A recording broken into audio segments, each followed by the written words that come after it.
नमस्कार मंडळी, बरेच दिवसानंतर तुमच्या समोर येते आहे. खरं मुंबईच्या मीटिंगा होत्या, दिल्लीची CWCची मीटिंग होती. आज मी परत मुंबईला आलेली आहे आणि 2-3 दिवसात नक्कीच अमरावतीला येते. प्रवासाच्या दरम्यान काही व्हिडिओज बघायला मिळाले आणि आपल्या विरुद्ध जे कॉन्ट्रॅक्टर उभे होते त्यांचाही एक व्हिडिओ अतिशय गुरमटपणानं त्या ठिकाणी मी बघितला आणि लोक त्यांना हेच म्हणत होते की अरे यशोमतीताईंना पाडणारा माणूस.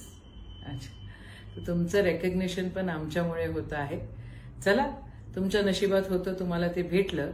पण त्या व्हिडिओमध्ये एक गोष्ट ते जे बोललेले आहेत ते आहे यशोधरा दूध डेअरीबद्दल. यशोधरा दूध डेअरी बद्दल ते चुकीचं बोललेले आहेत. ते म्हटलेले आहेत की मी काहीच केलेलं नाही आणि मी कोणताच प्रोजेक्ट आणलेला नाही. जे काही केलेलं आहे ते देवेंद्रनीजी केलेलं आहे आणि यशोमती ठाकूरांनी जो काही डेअरी सुरू केलेली होती ती डेअरी म्हणे सबसिडी खाल्ली आणि ती बंद वगैरे केली असं तसं.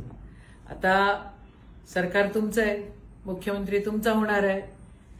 जर समजा मी यशोधरा डेअरीमध्ये पैसे खाल्लेले आहेत तर ते तुम्हाला प्रूफ करून दाखवावं लागेल आणि समजा नाही प्रूफ करून दाखवलं तर मी बऱ्याचशा गोष्टी प्रूफ करेल. हे एक वॉर्निंग आहे. सरकार तुमचं, आमदार तुम्ही, मुख्यमंत्री तुमचा, अजून सगळं प्रधानमंत्री तुमचे.